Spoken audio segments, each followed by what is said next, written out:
Hey everybody, so I'm back again with another recap of Love After Lockup. This is season 2, the season finale. Let me just say that not at one point in the season did I get tired of this show. 90 Day Fiancé, the last season, was exhausting. I was tired, I was through by the end, but this show kept giving me life every single week. Even with the whole dragging out of Megan and Sarah meeting, I still wasn't mad. Like, I was still cool with everything. I was okay. Like, never once did I get sick of it. It just brought me life every Friday night. Thank you, WeTV. Thank you, Sharp Entertainment. This season 2 knocked it out of the park. It was amazing. So let's get into this recap. We're gonna go ahead and start with Brittany and Marcelino. This segment with them starts with Brittany going to visit Amanda. They kind of made it look a little shady, like she's talking to Amanda on the phone and she's driving in the car. Amanda's talking about sending her address. So they kind of set it up to make it look like Brittany's on some messy stuff, but she's not. She's just going to let Amanda know, hey, I'm pregnant. I'm marrying Marcelino. This is going to be my life moving forward, and we just need to be friends. Amanda is shook when Brittany walks through the door, super pregnant. I think at this point, Brittany is only like 4 months pregnant, but that stomach is already poking out. You know, I think this is Brittany's 3rd pregnancy, and I think each time you have a baby, like, you start showing sooner. So like, first baby, you start showing around like month 5, second baby like 3 or 4, third baby, apparently you start showing at day 32, honey. Week number 4, you are showing. Anna's a little bit shook, and she seems to be like she's not really for this new life that Brittany is taking on. But you know what? I had an epiphany, and Wah has been saying this for weeks. And just to let you guys know, I never watch Wah or Chris's or anybody else's recaps until I filmed mine, because I like my opinions to be mine. I don't want to watch someone else's and then subconsciously take on or think of something that they said to me. I like all my thoughts to be mine. So before I film my recaps, I don't watch anybody else's. So Wah has been saying this for weeks, and that the whole Brittany Amanda thing was just for ratings. Like, I mean, not to say that Brittany and Amanda didn't have a relationship in prison, but that this whole, we're gonna have a threesome, and you know, the drama between Amanda and Marcelino fighting over Brittany, or Brittany being torn between the two, was just for ratings. And I'm starting to think that it's true, because, you know, I feel like Amanda, it was all a little too like fake shocked and trying to act like she's against their whole relationship and she doesn't like it. But then she showed up at the wedding and like with a man and acted normal. So I'm thinking that Wah is probably correct. If you don't watch her recaps, go ahead and watch her last like 3 recaps. She's been saying this for weeks, and I'm starting to agree with her. I didn't agree before. I thought Brittany was really trying to be with Amanda, that, you know, she was faking the funk with Marcelino because she needed somewhere to stay and he was taking care of her. But I really think that Brittany really does love Marcelino. I think that their relationship is real. I do think the baby sped things up a bit, but I think that the whole Amanda thing was probably a little bit, you know, fabricated, a little extra fluff for their storyline. I don't think she really studied Amanda like that. I think she wants to be with Marcelino, and that's exactly what she did. So fast forward, you know, they're getting married. You know, they had the whole Ocean's 11, Ocean's 8 scenes with the brides and the bridesmaids and the groomsmen like walking into the wedding chapel. It was, you know, real dramatic. But yeah, so they get to the wedding. Brittany's stepdad is there, who was the dad that she grew up with. He was an alcoholic her whole life. They didn't have a great childhood, but it seems like this man has come around and got himself together. I mean, his eyes were clear. He was speaking he looked like he had, you know, come out on the other side better for it. And they sit down and have this heart to heart. And y'all, when I tell you I teared up, it was so sweet. He told Brittany that he was proud of her, that he was so happy that she was his daughter, and that he was so happy for her. And it was just a beautiful moment. I feel like it sealed the deal for all that hurt that they had in their past. Y'all, this was a love fest. There was not a inkling of hate, no drama. The wedding was gorgeous. It went off without a hitch. Giovanni was just the cutest little patootie he could ever be, being that ring bearer. They had this short scene with him where the producers were asking him questions, and he was saying he was excited to meet his sister, and the producers were like, your sister? What sister? And he's like, in my mom's belly, duh. Like, he stole the show. Such a cute kid. I just can't with the love. Like, I want there to be drama just for the sake of the show, but you know what? I love reigns overall. Brittany and Marcelino's wedding was beautiful. They threw it together quick. They had their close friends and family there, and that's all they needed. My girl Bunky Sasha was, Sasha. Girl, come here, Sasha.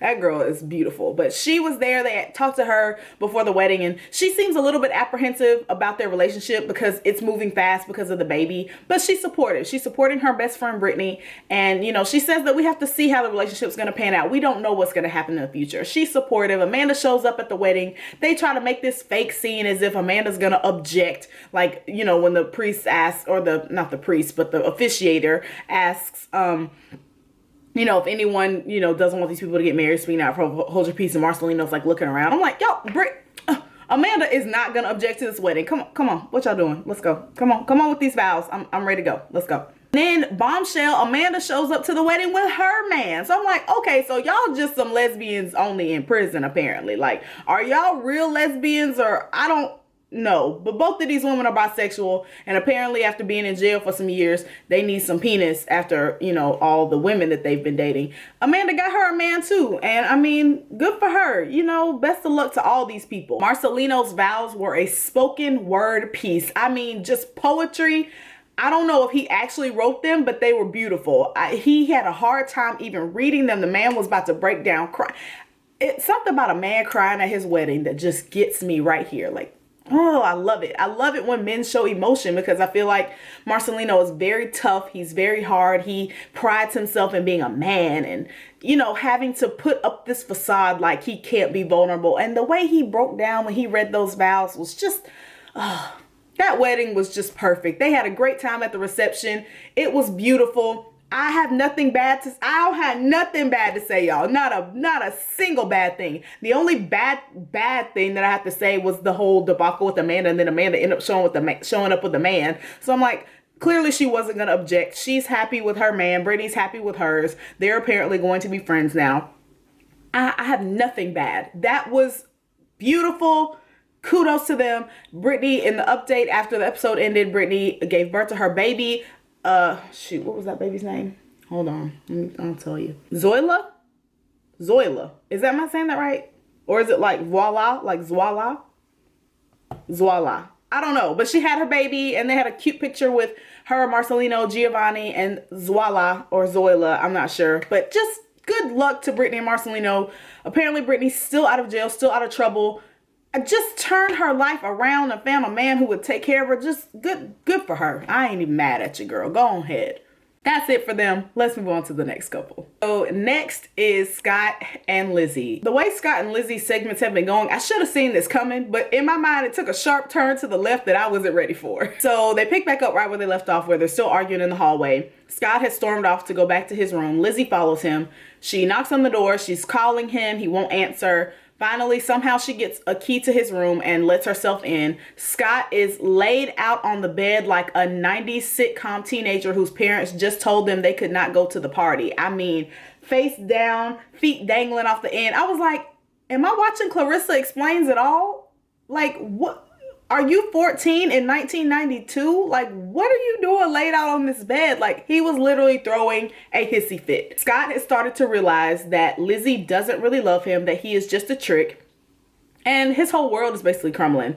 And so Lizzy comes in, all attitude, no heart, and basically just wants him to talk. What's wrong with you? Why are you acting crazy? So Scott finally just tells her, mumbling into the pillow, that he is broke, that he saw his credit card bill, that she went shopping with her homegirl and they spent almost $2,000, and he doesn't have that to give her. You know what? I see both sides. I was gonna really rag on Lizzy, but the more I think it through, I really see both sides. I see Lizzy's side. I see where she's coming from, because even though Lizzy is trash, even though Lizzy did use Scott, even though Scott was a trick the whole time, Scott let her use him. Scott told her when he gave her the credit card to go shopping, you can spend whatever you want. So don't, as the song says, it ain't tricking if you got it. He didn't have it. So why would she not be upset that this man made her believe that he had all this money when he did not? She had so Lizzy had no clue all along that Scott was actually broke. Now, should she have had an inkling? Yes, because I don't know if she thought he was a trust fund baby or that he had some old money that a dead relative had left him, but Scott does not look to be the type of person who has a bunch of money.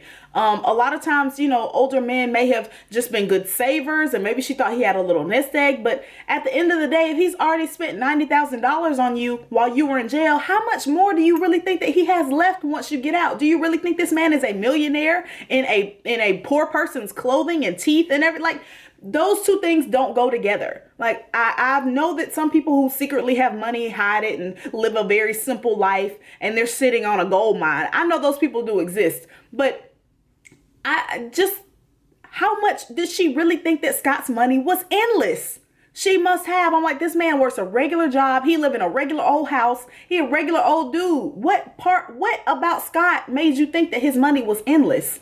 So the fact that she just kept going, kept spending, kept taking, and never asked him, are you good, baby? Are you sure? Like, if a man gave me his credit card and said, spend whatever I want, first of all, I would have been like, are you sure about that? Second of all, I still would have been very sparing in my spending, because I'm like, I'm not about to spend all this man's money. She had not a care in the world for Scott. None. Zero zilch. He told her, spend what you want, and she took it at face value. So in Lizzy's defense, I see why she feels betrayed, why she feels like Scott lied to her, why she feels like she got slighted, because she kind of did. He did appear to be something that he wasn't without telling her. He did lie. So in Lizzy's defense, I see why she's mad. Now in Scott's defense, if this woman really did love him, in his mind, he knew Lizzy didn't love him deep down, but he loved her. Well, what he thought was love. He thought he could buy love. But if this woman really loves me, if I tell her I'm broke, it's going to be okay. Like, that's how it should have played out. Because if she really loved him, it would have been like, I'm broke. I really don't have all this money. And she would have been like, so you just let me spend up all this money. But if she really loved him, she would have been like, all right, we about to take all these clothes back to the store because I don't need them. You can have this ring back. We can be engaged without a ring right now. Can you afford this ring? No? Okay, here's the ring back. Take that back to the store. We need to get a plan together. I can get a job. We can move in together. What can we do to help you together fix this debt? That's what a woman who loves a man would have done. Yes, I'm pissed that you lied to me. Yes, you portrayed to have money when you didn't. Yes, you told me to spend up a bunch of money that you didn't have. And you're wrong for that. But I love you, and we're going to fix this together. That's what love would do. So when Lizzy basically was like, I don't need you because you don't have any money, Scott knew at that moment, it clicked, that she doesn't love him. She never has. It's always been about his money. Lizzy was basically saying that if you don't have any money, the only reason I'm with you is because you could provide for me. You gave me a car, you gave me somewhere to stay, you've been giving me money. So if you don't have any money, then I may as well go out on my own and do it myself. That was basically what Lizzy was saying. And she could have been doing that from jump. She could have been doing that alongside Scott. I don't understand why she felt the need to come out of prison and be supported. But if somebody's offering to support you, who's not going to take it? Especially a crackhead. She goes and tells Jasmine the whole thing, that Scott was lying. Jasmine is ecstatic because she didn't want this relationship anyway. And she really believes that her mom can do it on her own. And Lizzy shocked the heck out of all of us when she actually did that. Y'all, this is the sharp left turn. Shook. You hear me? I was really expecting her to be like with some new man at the end of this episode, some new trick. This girl went out and got a job. Lizzy went out and is working in a factory. I don't know where she works, but she needs earbuds. She can't wear jewelry or fingernails. So she is doing the Lord's work, hard labor. But it's good for her because she's making her own money. She says she saved up enough to get her own place. Now, the thing that bothered me was they showed a scene where she hopped in Scott's car that he bought her and pulled off in it. And I'm like, you really kept that man's car? You kept the car? You didn't give him the car back? She kept the car.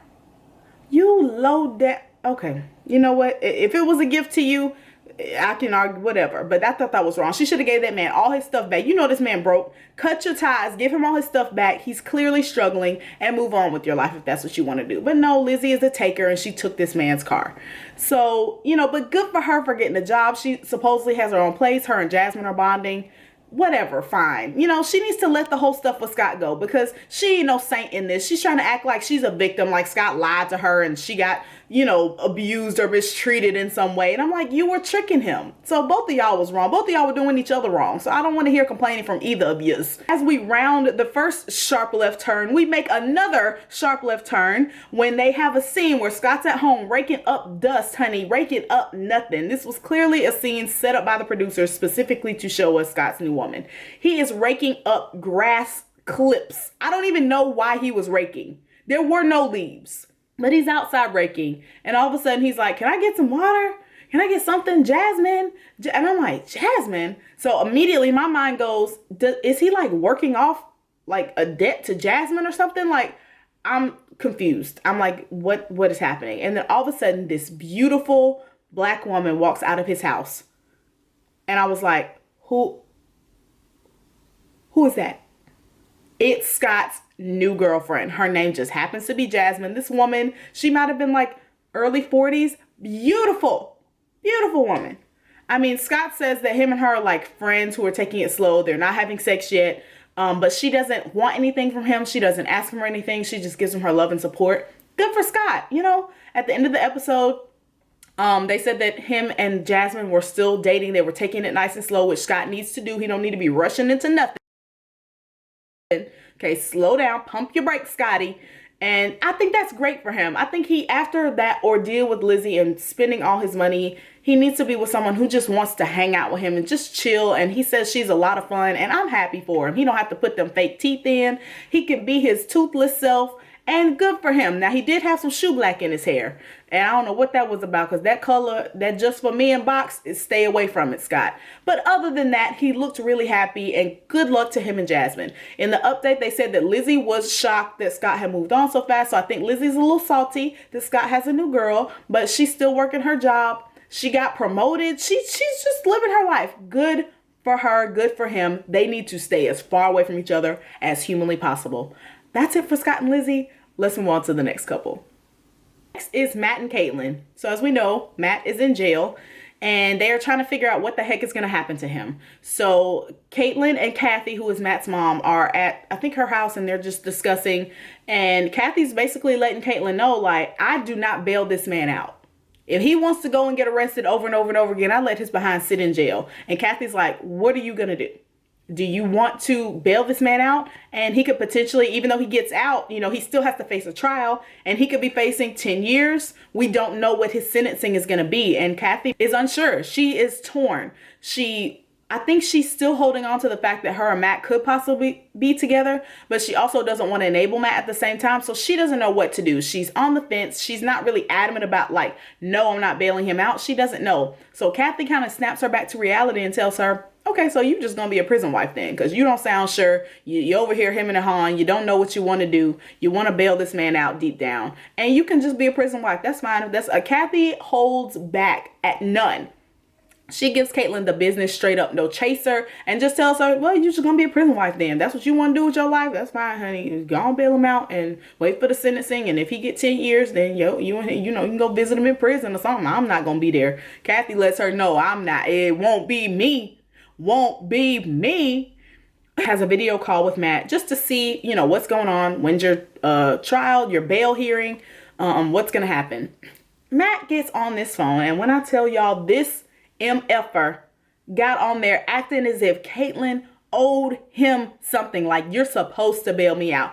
First of all, he's talking with an attitude. He's not apologetic at all. First thing you should be saying to me is, I'm sorry this happened. I'm sorry I got locked up. I know you wanted better for me. I'm going to come out. I'm going to turn. You think he said all that?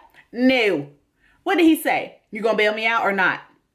And Caitlin's like, I don't know if you're even going to get bail. I need to find out what's going to happen with your bail, and then I'll decide what I'm going to do. But what Matt wants to hear is, baby, I got you. I'm going to hold you down. It don't matter how much the bail is. I'm going to figure out a way to get it. If I have to walk the street corners, I'm going to get that bail money to get my baby out of jail. That's what Matt wants Caitlin to say. Caitlin's like, if they're asking me for $5,000, I ain't got it. And Matt is pissed. You can look at his face and physically see that he is mad that Caitlyn is not telling him what he wants to hear. And that is, I will bail you out no matter what. Caitlyn's dragging her feet. She's acting as if she's unsure. When what she really should have told him is, no, I'm not bailing you out. You can sit your behind in there. I'm not going to come to your rescue because you want to do dumb stuff. This is stupid. You're stupid and this is stupid and I'm done. And I would have packed my bag then and left. But Caitlyn is still holding on to this sliver of hope that her and Matt can be together. To an argument on the video call while he's in jail because she basically isn't telling him what he wants to hear. He gets an attitude and basically kind of hangs up on her and is like, bye. So Caitlyn and Kathy go to Matt's bail hearing, which Matt's not even in the room. It's literally Matt and his public defender on a video screen and the judge and like people in the crowd. That's it. And so, you know, they're reading off all of his priors, all the things he's done. He's been locked up for this. He's got this many failures to appear, like this laundry list of crap that Matt's done. So I'm sitting here thinking they're not going to give him bail. There's no way possible that they're going to give this man bail. And then they give that man bail. I was like, and it was only $7,500. So that means Caitlyn only needs to come up with $750, 10% for the bail bondsman. I was shocked. I was like, what state is this? And is this a white privilege thing? Because how did he get such a low bail? I mean, I was shocked, but he gets bail. He gets $750. I'm praying to Jesus the entire episode that Caitlyn doesn't bail him out. I'm like, Caitlyn, be strong, girl. Let him sit in there. You know, let him bear the consequences of what he does. But no, Caitlyn gives in because this is like Caitlyn's last ditch effort to save the relationship. She has extended Matt this olive branch of bailing him out. She somehow got the money together. And then what does Matt do with that olive branch? He literally is on it, all over it. Pulled his pants down, squatted down over the olive branch and just, on her last ditch effort to save the relationship. Matt does not give two flying F's about Caitlyn, her feelings, or their relationship. That is clear, and Caitlyn's done.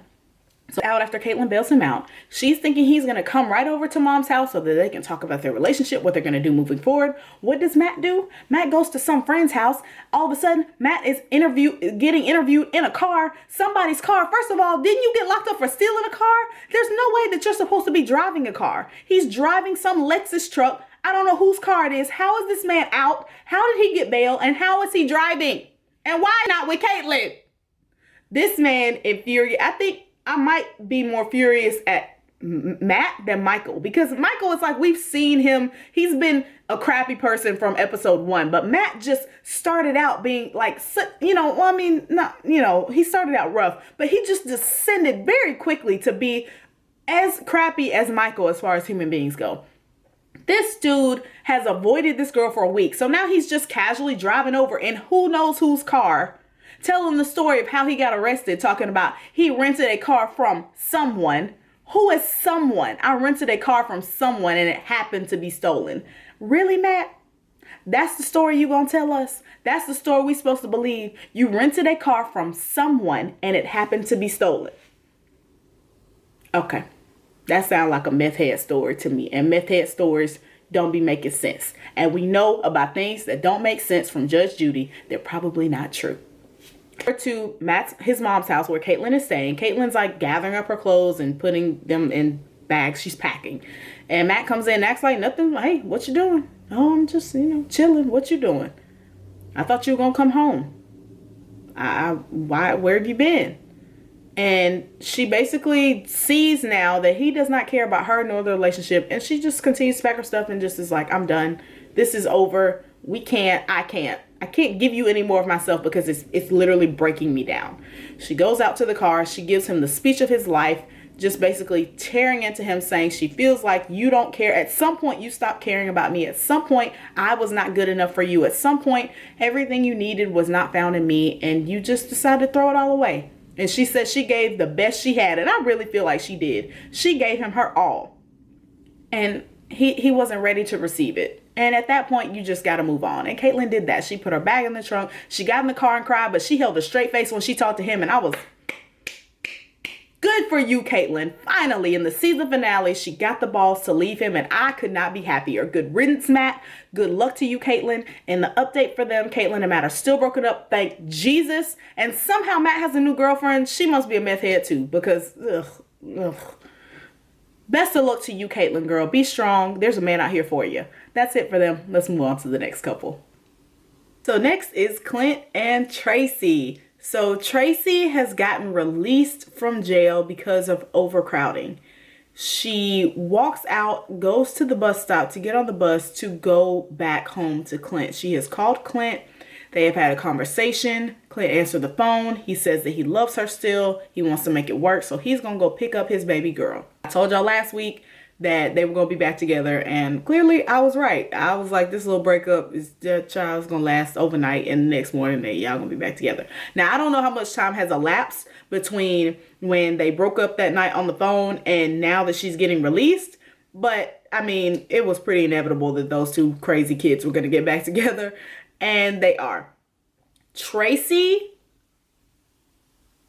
girl, what kind of prison crack has she been smoking? Girl is thin.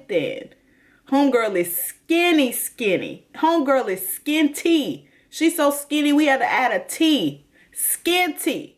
Bones. Bag of bones. Face sunk in. Eyes look like black pits.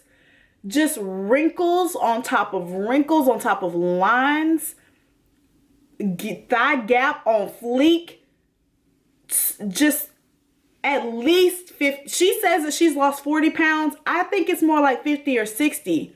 Because homegirl was hefty when she came out of that Texas prison. She is skinty, y'all. I was a little bit more than shook. I was shooketh when I saw Tracy. She's trying to spin the story that the reason why she lost so much weight is because the food in jail is nasty. And so she just stopped eating. She was in jail for like 4 months. So you mean to tell me you have not eaten in 4 months? You will be dead. Like you wouldn't, like what, was she just on like a water fast? What? And you mean to tell me you had zero money on your books for, like Clint wasn't putting any money on your books for commissary? So you didn't eat nothing? Like, do y'all really think that in the time that she was in jail, Clint put no money on her books at all? Like that her and Clint were not in, like he wasn't sending her money? I don't believe that for a second. Tracy was cracked out when she went in, and she continued to smoke crack while she was in prison. They can get drugs into jail. There's all kind of ways. People smuggle them in. The guards smuggle them in. They do drugs in jail. Tracy can stop. You can miss me with the I wasn't eating story because we're not believing it. Girl, you own that crack. That's some serious crack. Homegirl looks terrible. She already looked terrible. Now she just looked, she looked a mess. Words can't even describe. She looked so bad. And it was just like a testament to how hard on your body drugs are. Like, oh my God. She's on the bus. She still has her prison clothes on, but somehow she got some really cute clothes and like some wedge heels to change into. She literally changes on the bus. I mean, she has no shame, whatever. But I don't know where she got these clothes from, because are those the clothes that she got arrested in? So she just put her outfit back on. I'm not sure where the clothes came from. I don't know. But the bus drops her off literally on the side of the road in the middle of nowhere. It was not a bus stop. It wasn't the bus station. Was this all staged? Like, because there was only like 4 other people on this bus. Those could have been actors. It just didn't ring true to me. This whole Tracy getting picked up. Like, what bus? Buses let you off on the side of the road? Can you tell like a Greyhound, like, hey, just let me out right here? Why wouldn't Clint just pick her up from the Greyhound station? Why does she have to be set out on the side of the road in the grass, standing there waiting for Clint to come pick her up? That made no sense to me, but they did. And so she's waiting there and she's nervous because she doesn't know if he's going to show up. Girl, you know this man is coming to get you. Stop. So Clint pulls up in his 2017 Dodge Charger. But you know what? Clint got some nice cars. Clint got that new pickup truck. Clint got a Charger. Clint's parents are footing the bill for all of the shenanigans. And I'm not here for it. So he goes and picks her up. They're so happy to see each other. They're kissing and hugging. He done put up on top of the car and all kind of mess. And he's happy to see her. And they're saying that they want to be together and they love each other. And good, whatever. Crackheads in love, fine. He gets down on one knee and proposes to her, gives her ring back. I don't know really why he needed to do that because they're already married. He could have just gave her the ring back. But I think he wanted to do like a dramatic showing of his affection for her. And it was extremely dramatic. All that licking and stuff on top of the car I didn't need. So finally they get in the car. They go back. She's asking about, his parents. Are they mad? How they feel about it. Clint kind of waters down the response. Hey, just give him a little time. Give him a little time to get to know you. And they'll see that you're the woman for me.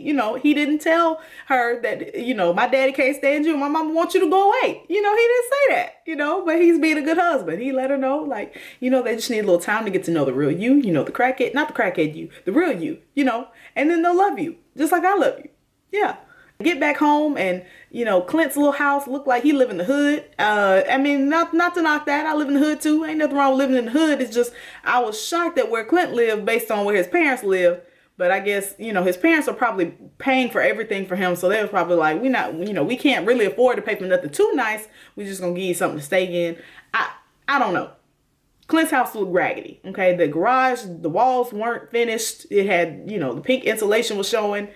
He couldn't even pull in the garage. I don't know why. The garage was up. He pulled in. He didn't pull the car in. He carried her over the threshold. His house on the inside looked like what I would expect a single man's home to look like. Nothing went together. There was no flow of decoration. There was no feng shui. It was just like a random thrift store couch over here, a random old table over there. Nothing matched. There was no pictures on nothing was decorated. Nothing looked bright and airy and clean. And it just looked like it had a musty smell in there. And clothes have not been washed and dishes have not been washed in a long time. But that's, the man who looks like Clint, who is single with nobody to help him, no helpmate.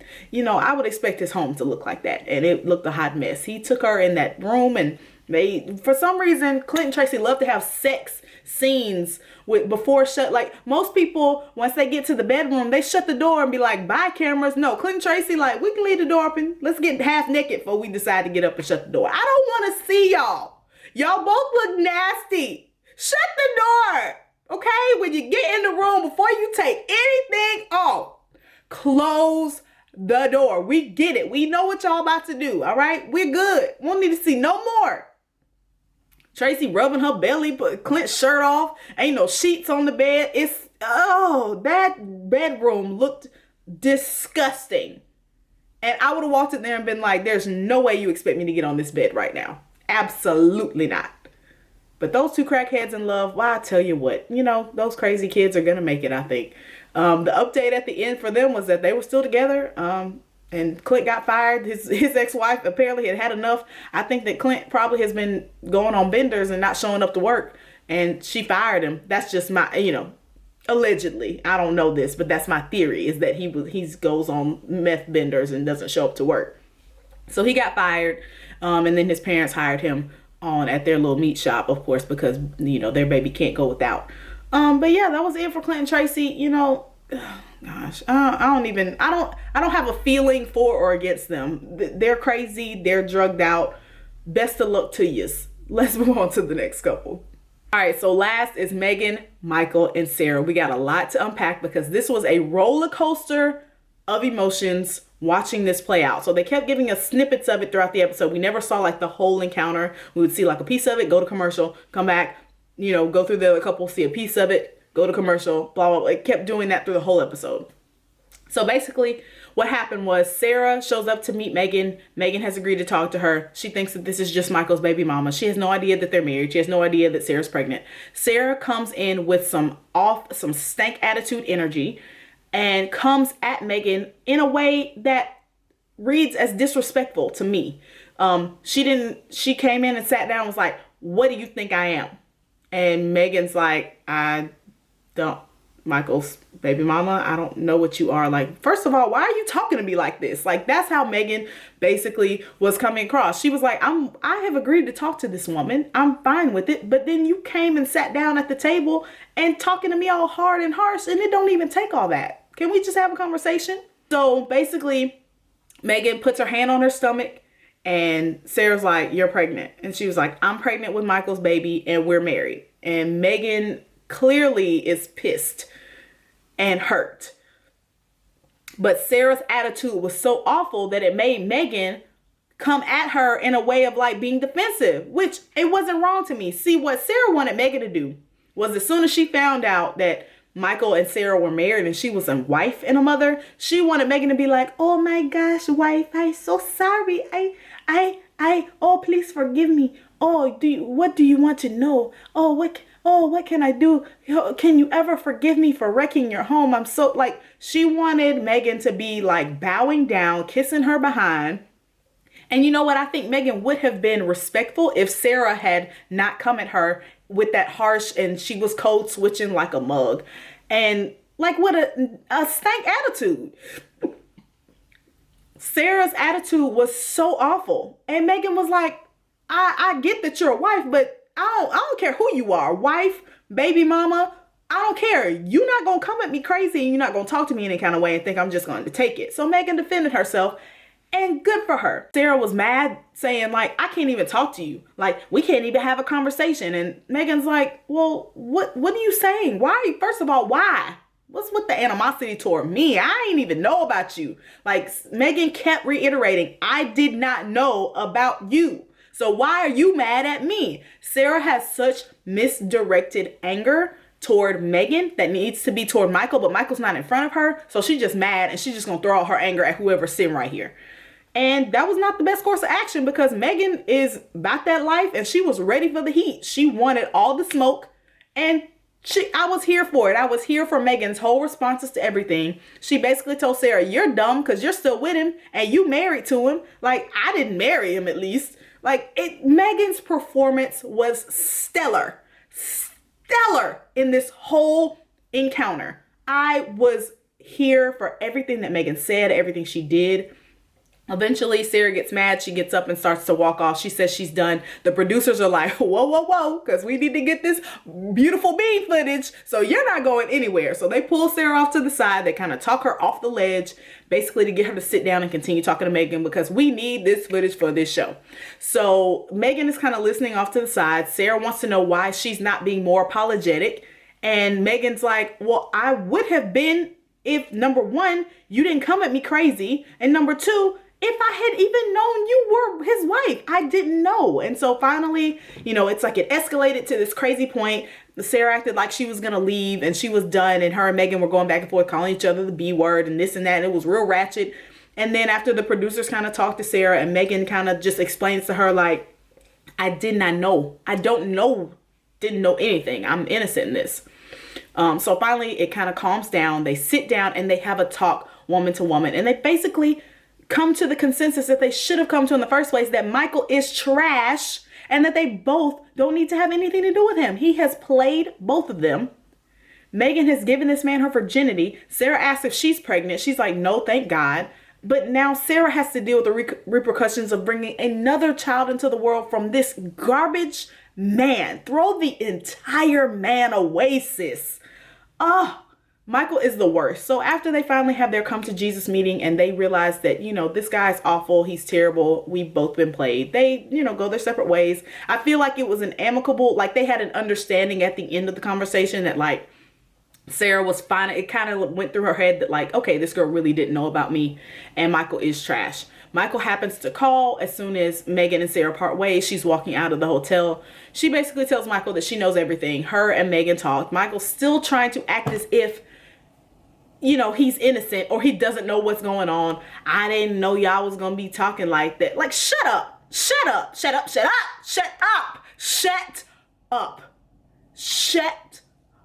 Michael. Do not say another freaking word. You don't get to talk anymore. Because every time you talk, you try to act like you're stupid and you don't know what's going on. I'm tired of it. I'm sick of it. I'm sick of it. I'm sick of this dude. I was so livid how he's talking to Sarah, still acting as if he don't know what's going on. Dude, you have a problem. You have a problem and you need to go away. Megan finally goes home.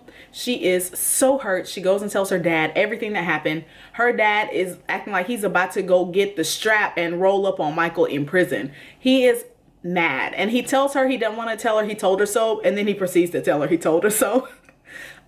He did do his due diligence as a father. That's what he says. And he did try to warn her, but he had to let her do this on her own. She grown and she wanted to be stupid, so he had to let her go. She cries and he hugs her and he's like, you don't need to contact him. Megan's like, I want to know why. It was at that point that I knew she was going to keep talking to him. Because if it were me, at that point, I don't want to hear nothing you have to say. I don't need an explanation. I'm done. I am done. If a guy did me that wrong that I gave him my virginity and it turns out he's married and sleeping with his wife days before he slept with me, I don't even want to hear the explanation. I am finished. Number blocked. Number, I'm going to change my number so you can't even call me from prison. I'm done. So the fact that Megan sat there and was like, I just want to talk to him so I can find out why he did this. You still want him. If you're still wanting to communicate with a guy who did you that wrong, you still want him and you're not done. See, a woman's not done till she's done. And only she knows when she's done. See, you as her friend or her family member can be done for her, but only she knows when she's done, and Megan is not done because she wants to talk to Michael. When I heard her say that, I put my head in my hand. Because as soon as she said that, I knew. I said, this girl's not done. She's not done. Because if she was done, she'd be like, bye, I'm changing my number. I don't want to hear it. We don't need to discuss why. I don't need a reason. I don't need closure. I'm done. Because when you done, you don't even need closure. You be like, bye, good riddance. And she's not done. And Sarah's not done either because I think she revels in the drama. She likes calling him and she wants to code switch and talk all tough and blah, blah, blah. And I'm going to be good. I'm going to do for my kids. And girl, you just like saying that narrative. You're not really about to leave this man. At the very end, they interview Michael. And Michael basically gets on there and talks a bunch of foolishness saying that the plan he had didn't work and he really actually loves Megan and he's sorry for what he did to her. And then he proceeds to say that he actually loves Sarah too and he's sorry for what he did to her too. So you still want both of them. You know what? They need to just switch over to a seeking sister wife situation and just let him have both Megan and Sarah because neither of these women are going anywhere. And he doesn't want to get rid of either of them. He genuinely wants them both. Craziness. In the update at the end for this throuple, it said that Sarah is still in contact with Michael. Megan is still in contact with Michael, and Michael has now been released from jail. These women are still talking to this garbage man, and I am done. I don't care. I don't follow them on social media. I don't want to see them fight. I can't take it because I'm so pro women. I can't take it when women just want to sit there and get hurt over and over again. You want to do that? Do you, boo? I'm not about to watch you bust your face over and over and over again. I can't keep up with them. Sarah had her baby, cute baby, congratulations. I can't keep up with these three people. So if you guys follow Sarah or Megan on social media, fine, do you know, but I can't sit by and watch this. It vexes my spirit and I can't. I need to protect my peace. And I do that by saying bye-bye to them when the show ends because it makes me angry. I can't do it. But yeah, that was it for this entire season, y'all. This show. And then we're getting 10 more episodes, which they're calling it season 2, but it's really like a season 3 because it's like a little hiatus and then more episodes. I don't know why they still call it season 2. It's a season 3 and that'll be like in May. I don't know when, but we are getting more episodes later. But this show is amazing. Like, it was great. I never got sick of it. I never got tired of it. It was like just the right level of drama, just the right level of mess, and also like good moments like Brittany and Marcelino, and then like just trashy Mari type stuff with Megan, Michael, and Sarah, and then like the in-between with Matt and Caitlin. It was just well-rounded. Great job. Thank you guys so much for watching this recap. I appreciate it. If you'd like to follow me on Twitter at NICHI_P_tweets for all my live tweets during the show as it airs in real time. Also, update on Ask Nikki P. I created a Gmail account because it dawned on me that not everybody has Instagram. So I was like, how can y'all Instagram message me if you don't have Instagram? So if you'd like to ask me any type of question about a relationship, about a situation at work with your family, and you want to hear my opinion on this channel, asknichip@gmail.com is where you would send those. Thank you guys so much for watching. Like the video, share the video, subscribe if you haven't already. I'll see you next time.